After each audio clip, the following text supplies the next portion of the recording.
তো ভিডিওটি শুরু করার পূর্বে অর্ব সিরিজ নিয়ে কিছু আলোচনা করতে যাচ্ছি, আশা করি সকলেই শেষ পর্যন্ত শুনবেন। এই সিরিজের কাজ শুরু হয় 2024-এর অক্টোবর থেকে। তখন জাস্ট রেকর্ড করে হালকা ডিপ এফেক্ট ইউজ করে সেভ দিয়ে দিতাম, বাট পরে একটা সময় রিয়েলাইজ করলাম এটা পুরো ভয়েসের ক্লিয়ারিটিটা নষ্ট করে ফেলছে। যখন এটা রিয়েলাইজ করতে পারলাম তখন বেশ দেরি হয়ে যায়, কেননা আমরা ইতিমধ্যেই অর্ব সিরিজের 3টা সিজন বা 36টা ভিডিও কমপ্লিট করে ফেলেছি, যা আন্ডো করা কোনোভাবেই পসিবল না। আর এজন্য পুরো সিরিজের কোয়ালিটিটাই ডাম্প হয়ে গেছে। যাই হোক, আপনারা যারা সিরিজটা রেগুলারলি দেখতেছেন তারা অবশ্যই একটা হেডফোন ইউজ করবেন, কেননা হেডফোন ইউজ করলে বেটার কোয়ালিটি পাবেন। পুরো সিরিজের ভয়েসটা স্টিরিও মোডে রেকর্ড করা হয়েছে, সেক্ষেত্রে আপনারা যদি সিঙ্গেল ইয়ারফোন ইউজ করেন তাহলে ভয়েসটা একেবারেই ডাল শোনাবে, কেননা stereo mode left plus right double সাইডের ভয়েস ক্যাপচার করে। তো ফুল রেজুলেশন পেতে হলে অবশ্যই ইয়ারফোনস বা ডুয়েল ব্লুটুথ হেডফোনস ইউজ করতে হবে। আর আপনারা যারা এই সিরিজটা রেগুলারলি দেখেন তারা সংখ্যায় মাত্র 50 থেকে 70 জন, যদিও ভিউজ দেখতেছেন 300 থেকে 500, বাট তারা রিয়েল ভিউয়ার্স না। তারা জাস্ট এটা দেখতে আসছে যে চ্যানেলটা কিরকম চলছে, আর ভয়েস আর্টিস্ট চেঞ্জ দেখে চ্যানেলটা আনসাবস্ক্রাইব মেরে চলে যাচ্ছে। এতে কি হচ্ছে, ইউটিউব অ্যালগরিদম মনে করছে সিরিজটা একেবারেই খারাপ, ওল্ড অডিয়েন্স যারাই ঢুকতেছে আনসাবস্ক্রাইব করে বের হয়ে যাচ্ছে, তাই সিরিজের ওভারঅল রিচ ডাউন করে দিচ্ছে ইউটিউব থেকে। তো আপনাদের 50 থেকে 70 জন অডিয়েন্সের উদ্দেশ্যে এখন কথাগুলো বলছি। আশা করি যারা এই পর্যন্ত সিরিজটা শুরু থেকে শেষ পর্যন্ত দেখে আসছেন কথাগুলো মন দিয়ে শুনবেন। আপনারা যদি চান আমরা সিরিজটা কন্টিনিউ করি তাহলে আপনাদের অবশ্যই আমাদের হেল্প করতে হবে। হেল্প বলতে জাস্ট লাইক কমেন্ট শেয়ার না, ইন্টারনালি হেল্প করতে হবে। লাইক এই টপিকটা নিয়ে আপনারা শর্টস ভিডিও বানাবেন, অর্ব নিয়ে শর্টস ভিডিও বানাবেন, এন্ড কিছু স্পেসিফিক অ্যাকশন সিনস নিয়ে শর্টস বানাবেন যা নতুন দর্শকদেরকে সিরিজটার প্রতি অ্যাট্রাক্ট করবে। দেন ভিডিও মেক শেষে একটা ব্যাকগ্রাউন্ড মিউজিক লাগিয়ে আপনাদের সোশ্যাল মিডিয়া প্ল্যাটফর্মস গুলোতে আপলোড করে দিবেন। চাইলে কমেন্ট বক্সে আমাদের অর্ব সিরিজের ফার্স্ট এপিসোডের লিঙ্কটাও দিয়ে দিতে পারেন, কেননা ইউটিউব আমাদেরকে একেবারেই রিচ দিচ্ছে না। আপনারা যদি এই হেল্পটা করেন তাহলে হয়তো আমরা সিরিজটা চালিয়ে যেতে পারবো। অনেকে হয়তো শর্টস কিভাবে মেক দিবেন তা সম্পর্কে ধারণা নেই, তো আপনারা আমাকে হোয়াটসঅ্যাপে নক করলে ওখানে মডারেটর আপনাকে টিউটোরিয়াল ভিডিও প্রোভাইড করে দিবে। নিচে হোয়াটসঅ্যাপ নাম্বার দিয়ে দিচ্ছি। আমি জানি 50 থেকে 70 জনের মধ্যে জাস্ট 5 থেকে 10 জনই সাপোর্ট করবেন, বাট তারপরও যারা রেগুলারলি দেখতেছেন তাদের সকলের কাছে আমার রিকোয়েস্ট থাকবে আপনারা আমাদের শর্টস বানিয়ে অবশ্যই হেল্প করবেন, অন্যথায় সিরিজটা হয়তো আর কন্টিনিউ করা হবে না। সিরিজের টোটাল এপিসোড 19+, আর এটা আমার কাছে একটা মাস্টারপিস সিরিজ, তাই সর্বপ্রথম এটার উপর কাজ স্টার্ট করেছিলাম। আমিও চাই না এই সিরিজটা ড্রপ করতে, বাট আপনাদের পর্যাপ্ত সাপোর্ট না পেলে 40 নম্বর এপিসোডের পর থেকে আমাদের চ্যানেলে আর এই সিরিজটা দেখতে পাবেন না, কেননা আমরা ইউটিউবে ফুল টাইম কাজ করে যাচ্ছি, তাও আবার নন প্রফিটে। ইউটিউব থেকে আমাদের কোনো রকম ইনকাম আসে না, আমরা কাজ করে যাচ্ছি জাস্ট আপনাদের কিছু সংখ্যক অডিয়েন্সদের জন্য। আর আপনারা সাপোর্ট না করলে হয়তো আমরা বেঙ্গলি এক্সপ্লেইন কমিউনিটিও শীঘ্রই ছেড়ে দিব। অ্যান্ড ট্রাস্ট মি, এই চ্যানেল থেকে সিরিজটা দেখে আপনারা যেই ভাইবটা পেয়েছেন ওটা অন্য কোনো চ্যানেল থেকে দেখে আপনারা কখনোই পাবেন না। অ্যাটলিস্ট যারা সিরিজটায় ঢুকে গেছেন তারা যদি এখন হিন্দি এক্সপ্লেইন দেখে বাকিটা কন্টিনিউ করেন, ওখানে আপনারা সিরিজটা একেবারেই ফিল করতে পারবেন না। যাই হোক, যারা কথাগুলো শেষ পর্যন্ত শুনেছেন তাদেরকে ধন্যবাদ জানাচ্ছি। খুব বেশি কথা বলে ফেললাম আর আপনাদের মূল্যবান সময় নষ্ট করার জন্য দুঃখিত। তো মূল ভিডিও স্টার্ট করা যাক। এপিসোডের শুরুতেই আমরা মায়নদাং স্টেশনের রিপ্রেজেন্টেটিভকে দেখি। ও সবাইকে বলে যাও, আর চুম্বনতে থাকা সবাইকে ঝুঁকিয়ে তাদের ফ্ল্যাগ পোল দখল করে নাও। স্ক্রিনে লেখা আসে মায়নদাং এর রিপ্রেজেন্টেটিভ হায়ুনতায়ের রেড ফ্ল্যাগ এর এফেক্টে তার টিমে থাকা সবাই 5% অ্যাটাক বাফ পেয়েছে। একটা রেড ফ্ল্যাগ, তাহলে এটা শিওর যে সে মায়নদং এর রিপ্রেজেন্টেটিভ হবে। ফ্ল্যাগস এর 5টা কালার হয়, এটা শুরু হয় হোয়াইট দিয়ে, then red, blue, brown, purple and শেষে ব্ল্যাক কালারে পরিণত হয়। যেহেতু তার ফ্ল্যাগের কালার রেড, এর মানে সে আগেও অন্য স্টেশনে অ্যাটাক করেছে। দেখে তো মনে হচ্ছে তাদের কমব্যাট পাওয়ারও হাই, বাট আফসোস তারা যাই প্ল্যান করুক না কেন চৌমুরোতে তা কাজ করবে না।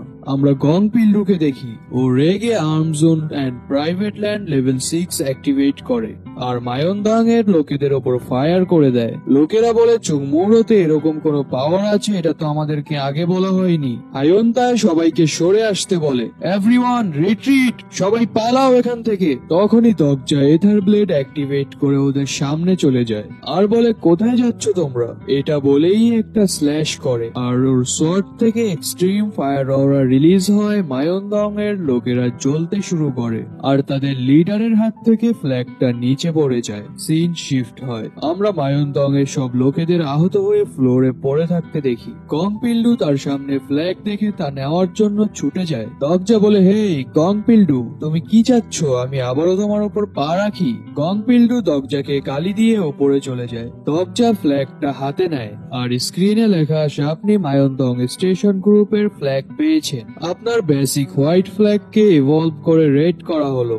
আপনি এখন কিংস পাথে যাওয়ার জন্য এক ধাপ এগিয়ে গেছেন। দগজা ভাবে ফ্ল্যাগের কালার ইভলভ হওয়ার সাথে সাথে এতে এক্সট্রা বাফসও অ্যাড হয়, যা প্রত্যেকটা গ্রুপ মেম্বারের উপর অ্যাপ্লাই হয়। আর এখন বেশিরভাগ স্টেশনের রিপ্রেজেন্টেটিভ ও কিংস ক্যান্ডিডেটরা বড় মাত্রায় যুদ্ধ করবে শুধুমাত্র তাদের ফ্ল্যাগের কালার আপগ্রেড করার জন্য।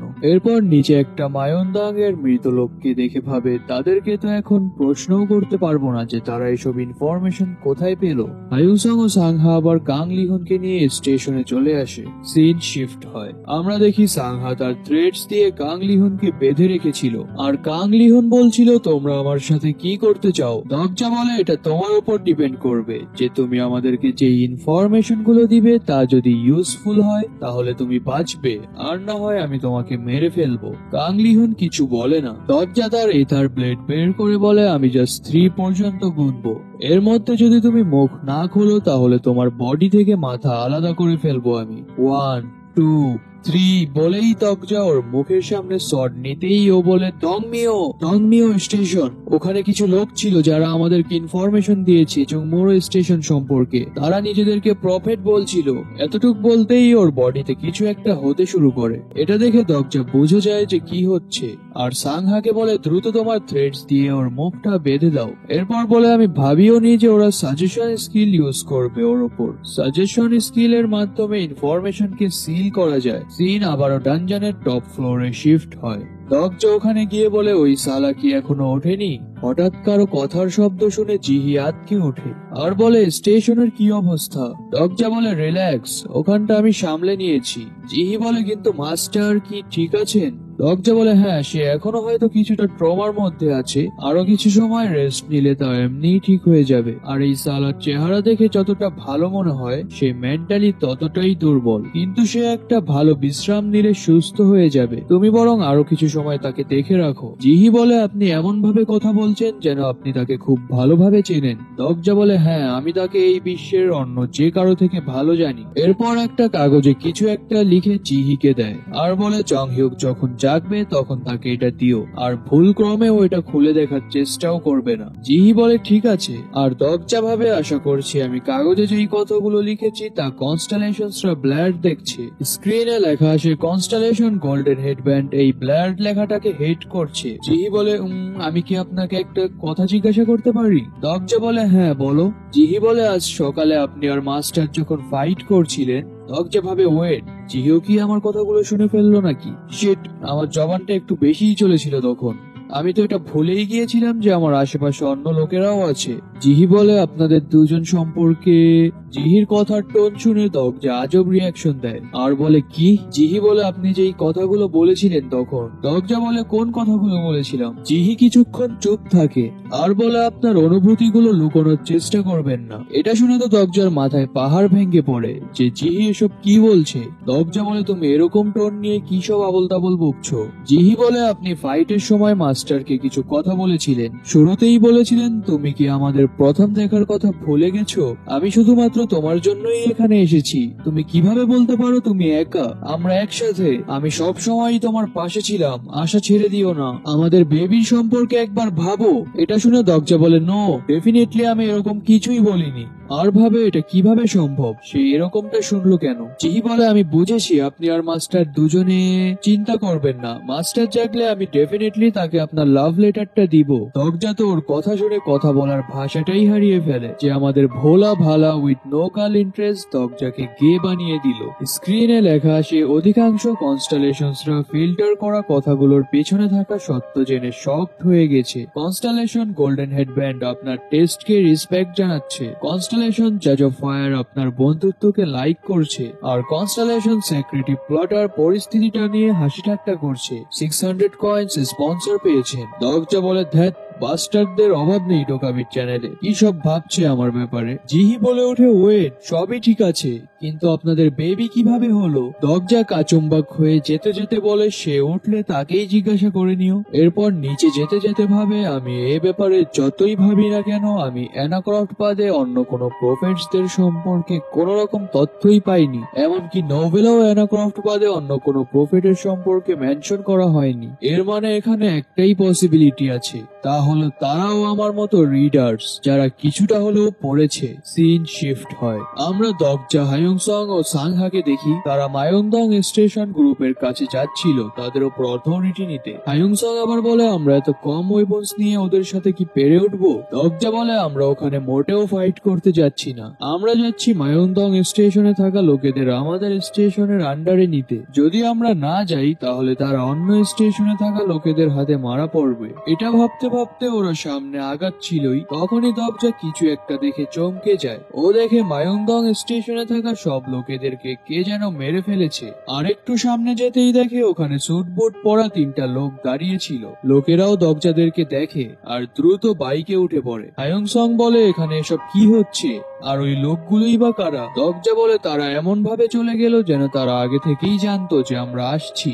এরপর ওরা স্টেশনে এন্টার করে আর ফ্ল্যাগ পোস্টের কাছে গিয়ে দেখে ফ্ল্যাগ পোস্টটা এখনো খালি। স্ক্রিনে লেখা আসে বর্তমানে মায়ংদং স্টেশনে কোনো গ্রুপ নেই, আপনি কি মায়ংদং স্টেশনকে দখল করতে চান। দরজা গিয়ে ফ্ল্যাগ পোস্টে তার ফ্ল্যাগটা রাখে আর স্ক্রিনে লেখা আসে আপনি মায়ংদং স্টেশন দখল করেছেন, বর্তমানে আপনার দখলে চুংমোরা এবং মায়ংদং স্টেশন আছে। আবারও সিস্টেমে একটা নোটিফিকেশন আসে, a hidden scenario arrive, hidden scenario the king's path, clear conditions 4th scenario চলাকালীন অ্যাটলিস্ট 10টা স্টেশন দখল করা, সময়সীমা 10 দিন, পুরস্কার কিংস টাইটেল। ফেইলিয়ার আপনার গ্রুপে থাকা সকল মেম্বার্স মারা যাবে যদি প্রতিদিন একটা করে স্টেশন দখল করা না হয়। এটা দেখে দরজা ভাবে এবারকার সিনারিওটা বেশ আলাদা। সাংহা আবার দরজাকে জিজ্ঞাসা করে সবকিছু ঠিক আছে কিনা। হায়ুংসং বলে আমি আনন্দিত যে আপনি কিংস ক্যান্ডিডেট সিনারিওর জন্য সিলেক্টেড হয়েছেন, তো এখন থেকে কি আমি আপনাকে মাই লর্ড বলবো। ইউন আবার দরজার মজা নিয়ে বলে ওহ মাই লর্ড,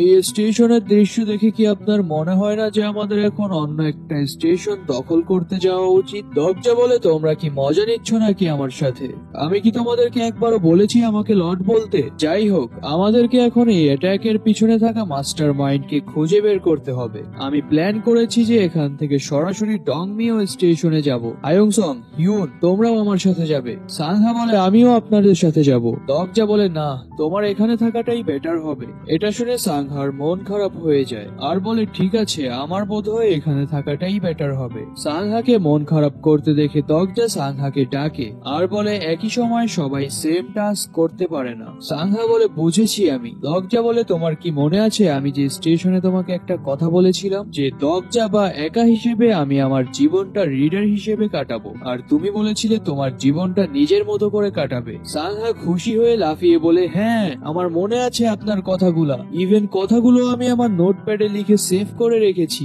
দরজা বলে সাংহা এখানে এমন কিছু কাজ আছে যা শুধুমাত্র তুমিই করতে পারবে, আর কিলিয়ং এখনো ঘুমাচ্ছে, ওকে এখানে একা ফেলে আমাদের সবার চলে যাওয়াটা কি ঠিক হবে।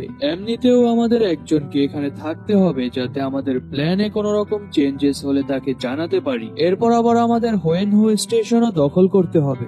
আর আশেপাশের স্টেশনে থাকা লোকেরা যদি অ্যাটাকও করে দেয় কং পিল্ডু তা সামলে নিবে, কিন্তু কিছু কিছু ক্ষেত্রে তোমার থ্রেডস গুলো কাজে দিবে। তাহলে এগুলো মাথায় রেখে আমি সাংহাকে এই স্টেশনের রোল অথরিটি দিচ্ছি। তোমাদের দুজনের কি এতে কোনো আপত্তি আছে? আয়ুং সং বলে তাহলে তো ভালোই হবে, মিস সাংহা খুব ভালো, আপনি তাকে নিঃসন্দেহে অথরিটি দিতে পারেন। ইউন বলে ওহ মাই লর্ড, যদি এই ইচ্ছাটা আপনার হয় তাহলে এতে আমার কোনো আপত্তি নেই। ইউনের কথা শুনে দগজা আজব রিয়াকশন দেয়। এরপর দগজা সাংহাকে স্টেশনের স্পেশাল অথরিটি দিয়ে দেয়। স্ক্রিনে লেখা আসে সাংহাও এখন থেকে এই স্টেশনের ভাইস রিপ্রেজেন্টেটিভ। সাংহা বলে আমি জানি না আমি এই রোলটা পাওয়ার যোগ্য কিনা। দগজা বলে তোমার মতো একজনকে নিঃসন্দেহে এই রোলটা দেওয়া যায়। এতে সাংহাও খুশি হয়ে যায় আর বলে আমি আমার বেস্টটা দিয়ে ট্রাই করব।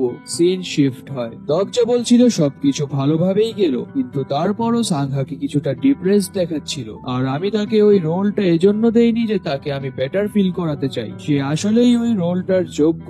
ইউন বলে তাহলে আমাকেও একটা রোল দেন যেটা আমার সাথে যায়। দগজা বলে এক্সিকিউশনার সম্পর্কে তোমার কি ধারণা? ইউন বলে মোটেও না। এরপর বলে এত কিছু হওয়ার পরও তাকে কি ছাদে একা ফেলে যাওয়াটা আমাদের ঠিক হচ্ছে? দগজা বলে কার কথা বলছো?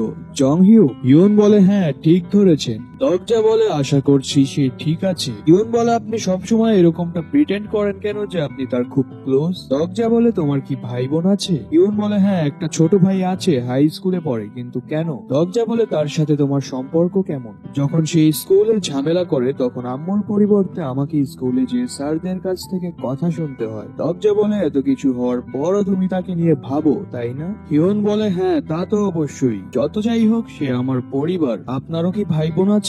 দগজা বলে না, কিন্তু জং হিউকের জন্য আমারও সেম ফিলিং যেমনটা তোমার পরিবারের জন্য তুমি ফিল করো। ওদেরকে এভাবে কথা বলতে দেখে হায়ুং সং বলে দেখে তো মনে হচ্ছে আস্তে আস্তে আপনারা একে অপরের খুব ক্লোজ হচ্ছেন। হিউন বলে কেন সোলজার ভাইয়া, আপনার জলে নাকি? তো ওরা হাসি ঠাট্টা করতে করতে দংদায়মন পার্ক স্টেশনে পৌঁছে যায়। সিন দংদায়মন পার্ক স্টেশনে শিফট হয়। ওরা ভেতরে গিয়ে ভাবে আজব এখানে কোনো কার্ডস নেই কেন। তখনই সিস্টেমের নোটিফিকেশন আসে এই স্টেশনটাকে অলরেডি দং মিও স্টেশন দখল করে নিয়েছে। আপনি যদি এই স্টেশনটা ক্যাপচার করতে চান তাহলে অবশ্যই আপনাকে দং মিও স্টেশনের ফ্ল্যাগ বা ফ্ল্যাগ পোল ক্যাপচার করতে হবে। হঠাৎ কাংলিহুন নড়ে চড়ে ওঠে আর বলে না, দং মিও স্টেশন আমাদেরকে ঠকিয়েছে। এতটুক বলতেই কাংলিহুনের উপর আবারও প্যানিক অ্যাটাক হয় আর ও বেহুশ হয়ে যায়। দগজা ভাবে এটা তাহলে একটা ডাবল ট্র্যাপ। যারা দং দায়মন ও মায়ংদং স্টেশনকে চুমোরোতে অ্যাটাক করার জন্য পাঠিয়েছিল তারা জানতো যে স্টেশন দুটি চুমোরোতে গেলে আর বেঁচে ফিরবে না। সম্ভবত আমরা মায়ংদং স্টেশনে যে তিনজন লোককে দেখেছিলাম তারাই এসব করেছে। তারা এটা জানতো যে চুমোরো স্টেশনেরই শেষ পর্যন্ত ভিক্টরি হবে। আর তারা আমার সম্পর্কেও জানে। আমার সম্পর্কে বলতে তারা চুমোরো স্টেশনের রিপ্রেজেন্টেটিভ সম্পর্কে জানে, মানে জং হিউকের সম্পর্কে। আমি এখন বুঝতে পারছি লোকেরা কোন প্রফেসরদের কথা বলছিল। হায়ুং সং আবার দগজাকে বলে কিছু লোক তো আমাদের দিকেই আসছে। লোকটা ওদের সামনে এসেই বলে ওহ কাংলিহুন দেখছি, দেখে তো মনে হচ্ছে সাথে কিছু ইউজলেস বাস্টারদেরকে নিয়ে এসেছো। দগজা ওর উপর ক্যারেক্টার লিস্ট স্কিল অ্যাপ্লাই করে, কিন্তু স্ক্রিনে লেখা আসে সামনে থাকা ব্যক্তি ক্যারেক্টার লিস্টে রেজিস্ট্রেটেড নেই, তাই তার ইনফরমেশন দেখা যাচ্ছে না। লোকটা বলে তোমরা কি নিজেদের পরিচয় দিবে না নাকি? দগজা বলে আমরা চুংমোরো স্টেশন থেকে এসেছি। এটা শুনে লোকটা বলে চুংমোরো, আর তার স্কিল অ্যাট্রিবিউট সার্চ ইউজ করে সাথে সাথেই হাই ভোল্টেজ ইলেকট্রিক শক খায়। স্ক্রিনে লেখা আসে এক্সক্লুসিভ স্কিল ফোর্থ ওয়াল তার অ্যাট্রিবিউট সার্চ ব্লক করে দিয়েছে। লোকটা এটা দেখে ঘাবড়ে যায় আর বলে আমি দুঃখিত, আমি আবারও জিজ্ঞাসা করছি আমি কি আপনার পরিচয় সম্পর্কে জানতে পারি? দগজা কিছু একটা ভাবে আর ডেভিল স্মাইল দেয় আর বলে আমি হলাম জং হিউ। এটা শুনে তো হায়ুং সং ও হিউন দুজনেই অবাক হয়ে যায়, আর ওই লোকটা তো আরো বেশি অবাক হয়ে যায় আর বলে এটা হতেই পারে না যে আপনি জং হিউ। দগজা শাইনিং লুক মেরে বলে কেন মনে হয় না, আমি কি দেখতে সুন্দর না? আর ভাবে আমি শিওর যে এই লোকটা ওয়েস অফ সার্ভাইভাল নোভেলটা পড়েছে। এরপর ওই লোকটা আবারও দগজার উপর তার একটা স্কিল ইউজ করে। দগজা ভাবে অ্যাট্রিবিউট ইন্সপেকশন, সে তাহলে আমার সম্পর্কে আরো বেশি ইনফরমেশন গ্যাদার করতে চাইছে। দগজা বলে অসচ্ছল বাস্টার্ড কোথাকার, তোমাদের সাহস কি করে হয় আমাদের উপর জিজ্ঞাসাবাদ করার? তোমাদের কি মনে হয় একটা বি র্যাঙ্কের ডিটেকশন স্কিল দিয়ে আমার অ্যাট্রিবিউটস দেখতে পারবে? ওদের টিমে থাকা আরেকটা লোক বলে উঠে বাস্টার্ড কোথাকার, আমাদের সাথে এভাবে কথা বলার সাহস কি করে হয় তোমার? তখনই ওর টিম লিডার তার তলোয়ার দিয়ে ওর গলা নামিয়ে দেয় আর বলে, আমি গভীরভাবে দুঃখিত আপনার মতো একজন হাই পজিশনে থাকা ব্যক্তির সামনে এরকম কাণ্ড করার জন্য। আমি আমার পরিচয় দিচ্ছি, আমার নাম সংকুক আর আমি দংমিও স্টেশনের ভাইস রিপ্রেজেন্টেটিভ। সিন শিফট হয়, আমরা দংমিও স্টেশনের সিন দেখি। দবজা সংকুকের সাথে তাদের স্টেশনে যায় আর হিউনকে বলে, এরপর আমি যা করতে যাচ্ছি তা কভার করার জন্য রেডি থেকো। এটা বলেই সংকুকের উদ্দেশ্যে বলে, দংমিও স্টেশন নাইস, তো এখান থেকে বের হয়ে যাও এখন তুমি। এটা শুনে সংকুক চমকে যায় আর দবজা ডেঞ্জারাস লুক দিয়ে বলে, এই স্টেশনটা এখন থেকে আমার, সো তোমাদের ফ্ল্যাগটা আমাকে হ্যান্ড ওভার করে এখান থেকে চলে যাও। সংকুক বলে, কিন্তু আমি তো এটা করতে পারবো না। দবজা বলে, আমি কি বলেছি এটা কি তুমি শোনোনি? ও বলে, হ্যাঁ, কিন্তু অলরেডি দখল করা স্টেশনকে তো আপনি দখল করতে পারবেন না। দবজা বলে, আমাকে দেখে কি তোমার বোকা মনে হচ্ছে? তুমি এখানকার ভাইস রিপ্রেজেন্টেটিভ আর তোমার কাছে তো ওই অথরিটিটা আছে স্টেশনটাকে সাময়িক সময়ের জন্য ট্রান্সফার করার। তুমি কি এতটুকু জানো না? আমি জাস্ট 3 পর্যন্ত গুনবো, এর মধ্যে যদি স্টেশনটা আমাকে হ্যান্ড ওভার না করো তাহলে আমি তোমার গলা নামিয়ে দিব। 1 2 3। এটা বলেই স্টার রেলিক শট বের করে ডেঞ্জারাস লাইটনিং লুক দেয় আর সংকুক বলে, থামুন, দয়া করে থামুন প্লিজ। দবজা বলে, তুমি খুব দেরি করে ফেলেছো, এখন তোমাকে দং ডায়মন্ড স্টেশনটাও দিতে হবে আমাকে। সংকুক মুরগির মতো হাত জোর করে বলে, আমি আপনাকে দং ডায়মন্ড স্টেশনটা দিচ্ছি, কিন্তু দংমিও স্টেশনের অথরিটি দিতে হলে আপনাকে আমাদের রিপ্রেজেন্টেটিভের সাথে দেখা করতে হবে। আমি কিংস ওনারের কসম খেয়ে বলছি, আমি আপনাকে হার্ম করব না। দবজা বলে, ঠিক আছে চলো তাহলে। এরপর দবজা যেতে যেতে ভাবে, আমি শিওর ও নোভেলের কিছুটা হলেও পড়েছে, তাই ওর কাছে অ্যাট্রিবিউট সার্চের মতো স্কিলস আছে, কিন্তু আমি এটা বুঝতেছি না যে এই বাস্টার্ড সারাক্ষণ ফোনে কি দেখছে। সিস্টেমে কমান্ড দেয়, invest 5000 coins in my agility. স্ক্রিনে লেখা আসে অ্যাজিলিটি লেভেল 20 থেকে 13 করা হয়েছে। দবজা ওর ফাস্টেস্ট অ্যাজিলিটির সাহায্যে এক নিমিষেই সংকুকের পিছে চলে যায় আর বলে, তুমি এত মনোযোগ দিয়ে কি দেখছো? ও বলে, তেমন কিছু না। দবজা দেখে ওর ফোনে চ্যাট রুম নামের একটা গ্রুপ ওপেন ছিল আর ভাবে, এরকম একটা পরিস্থিতিতে ইন্টারনেট সংযোগ কিভাবে আছে। সংকুক বলে, এই যে এখানে এই রুমটায় আমাদের রিপ্রেজেন্টেটিভ আপনার জন্য অপেক্ষা করছে। ওরা দেখে পাশেই কিছু লোক গ্রাউন্ড রেটস এর মাংস কাটছিল আর একজন তাদেরকে বারবার দ্রুত কাজ করার জন্য চাপ দিচ্ছিল যেন তারা মানুষ না রোবট। এটা দেখে দবজা ইশারা দিয়ে হিউন ও হায়ুংসংকে শান্ত থাকতে বলে আর হিউনের কানে কানে বলে, এখানকার ঝামেলা মিটিয়ে নেওয়ার পর তুমি ওই লোকটাকে দেখে নিও। হিউন আবার ঝুঁকে বলে, ঠিক আছে চং হিউক স্যার, আমি অবশ্যই আপনার আদেশ পালন করব। হিউনকে ঝুঁকতে দেখে হায়ুংসং ও জোকার সেজে ঝুঁকে যায়। দবজা বলে, হায়ুংসং তুমি আবার ওর নকল করছো কেন? এরপর ওরা রিপ্রেজেন্টেটিভের রুমে এন্টার করে আর দেখে ওখানে কেউ একজন হাই স্পিডে টাইপ করছিল যার কাছে ব্রাউন কালারের ফ্ল্যাগ ছিল। দবজা তাকে দেখে ভাবে, সে তো অলরেডি কিংস কম্পিটিশনে অর্ধেক ধাপ এগিয়ে আছে। এরপর আমাদেরকে ক্যারেক্টার ইনফরমেশন দেখানো হয়। নেম দং হুন, exclusive skill wide area internet connection, keyboard war overclock, stigma lack of presence, strength and stamina level 10, agility level 19 and mana level 26। Special power, তার ওয়াইড এরিয়া ইন্টারনেট স্কিলের মাধ্যমে সে টোকাবিদের নেটওয়ার্ক কানেকশনের সাহায্যে তাদের ডিভাইসে ইন্টারনেট ব্যবহার করতে পারে। দবজা ভাবে, এটাই তাহলে সেই ছেলে দং হন যার ব্যাপারে সবাই কথা বলছিল। তখনই দং হন কিছু একটা দেখে আর কিবোর্ড ওয়ার স্কিল অ্যাক্টিভেট করে হাই স্পিডে টাইপিং করতে থাকে। পিছন থেকে আবার সংকুকটাকে ডাকে আর বলে, একজন গুরুত্বপূর্ণ গেস্ট এসেছে তোমার সাথে দেখা করতে, তাকে গ্রিট করো। ও পিছনে দবজাকে দেখে আর হ্যালো বলে। দবজা তাকে দেখে ভাবে সে বাস্তব জগতের চেয়ে সোশ্যাল লাইফে এক্সট্রিমলি ইমপ্ল্যান্ট। দবজা সংকুককে বলে, তুমি কি আমার সাথে মজা নিচ্ছ? তুমি সামনে একটা পাপেটকে বসিয়ে বলছো আমার সাথে কথা বলতে? এটা শুনে ও তোতলাতে থাকে। দবজা বলে, তাহলে এই স্টেশনের আসল হেড তুমি, তাই না? ও বলে, হ্যাঁ, আপনি তো কোনো সাধারণ মানুষ না, আপনি ঠিকই বলেছেন। দবজা বলে, তাহলে তুমি আমাকে এখানে কেন আনলে? সংকুক বলে, কারণ আমি আপনার সাথে প্রাইভেটলি কথা বলতে চাচ্ছিলাম। আমি জানি না আপনি এটা রিয়ালাইজ করতে পেরেছেন কিনা, কিন্তু এই টেন্টের চারিপাশে সাউন্ড ওয়েভ জ্যামিং স্কিল লাগানো আছে। তো জং হিউক স্যার, আমি এখন আপনাকে যা বলতে যাচ্ছি তা আমাদের সবার জন্যই লাভবান। আমি আসলে একজন প্রফেট। এটা শুনে দবজা ভাবে, ফাইনালি আমি তাহলে ওই ইনফরমেশনটা পেয়েই গেলাম যেটা আমি চাচ্ছিলাম। সংকক আবারও বলে, আমি আপনার স্পেশাল অ্যাবিলিটি সম্পর্কে জানি। এটা একটা মিরাকেল পাওয়ার যা আপনাকে টাইমে পিছনে নিয়ে যায়। যতবারই আপনি মারা যান না কেন সবকিছু আবারও নতুন করে শুরু হয়। এই স্পেশাল পাওয়ারটা আপনি ছাড়া এই পৃথিবীর অন্য কারো কাছেই নেই। আমি শিওর যে আপনি আপনার আগের রিগ্রেশন গুলাতে ভয়ানক এনিমিদের সাথে ফাইট করেছিলেন এবং বাহিরের জগতের ক্রিয়েচারদের থেকে আমাদের লোকেদের বাঁচিয়েছিলেন। আপনি সেই স্মৃতিগুলো প্রত্যেকটা সময় একাকী নিয়ে ঘুরে বেড়াচ্ছেন। আমরা আপনার নোবেল আত্মাকে আমাদের হৃদয়ের গভীর থেকে শ্রদ্ধা করি। দরজা ভাবে ও যেভাবে ফ্লার্ট করছে, জংহিউক এখানে থাকলে তোর চোখ দিয়ে পানি চলে আসতো। সংকক আবারও জোশের সাথে বলে, জংহিউক স্যার, এবার সবকিছু আলাদা হবে, কারণ আপনার সাহায্য করার জন্য আমরা প্রফেটরা আছি। দরজা বলে, ঠিক আছে, তো তোমার রিয়েল নেম কি? সংকক বলে, হ্যাঁ, এটাই আমার রিয়েল নেম। দরজা বলে, তাহলে তোমার আসল মোটিভ কি? সে বলে, অবশ্যই আমার উদ্দেশ্য আপনার অ্যালায়েন্সে যুক্ত হওয়া আর আপনার আন্ডারে থেকে আপনার আদেশ মানা। দরজা বলে, ইন্টারেস্টিং প্রপোজাল। তোমার কি মনে হয় না আমার সাথে অ্যালায়েন্সে যাওয়ার আগে তোমার সম্পর্কে সকল ইনফরমেশন আমাকে জানানো উচিত? সিন হিউন ও হায়ুংসং এর দিকে শিফট হয়। ওদের সামনে একজন লোক এসে বলে, নতুন মুখ দেখছি, তোমাদেরকে তো আগে কখনো স্টেশনে দেখিনি। যাই হোক, আমাদের অ্যালায়েন্স জয়েন করে নাও। হিউন বলে, তোমার কি মনে হয় আমরা চিনি না জানি না সম্পূর্ণ অচেনা লোকেদের সাথে অ্যালায়েন্স ফর্ম করব?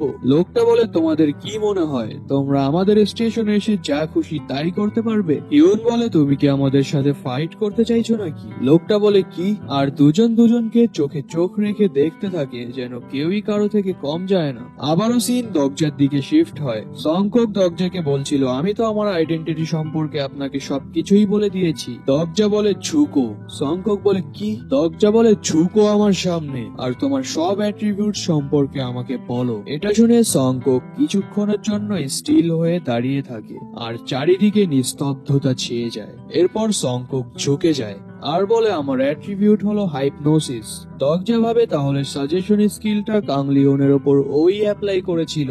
আরো বলো। সংকুক বলে, আরো আমি 9। দরজা বলে, কি 9? হ্যাঁ, যারা রিভিলেশনস পেয়েছে তাদের 9 জনের মধ্যে আমি একজন। দরজা ভাবে, ওরা তাহলে টোটাল 9 জন রিডার্স আছে এখানে, আর নোভেলটাকে তারা রিভিলেশনস বলছে। সিন আবারও টেন্টের বাইরে শিফট হয়। লোকটা হিউনকে বলছিল, আমার সাথে এভাবে কথা বলার সাহস কিভাবে হলো তোমার? হিউন সিগমা স্টাইলে বলে, তোমার মতো ফুচকাকে পাত্তা দেওয়ার সময় নেই আমার। সাথে সাথেই লোকটা তার লং সোয়ার্ড দিয়ে হিউনের উপর অ্যাটাক করে দেয়। হিউন ডজ করে আর এতে এতটাই শব্দ হয় যে টেন্টের ভিতরে সাউন্ড চলে আসে। দরজা ভাবে, কি বাহিরে এটা কিসের শব্দ হলো? নতুন কোন সাব সিনারিও ট্রিগার হলো নাকি? তো এরই সাথে এই লং এপিসোডটা এখানেই শেষ হয়ে যায়।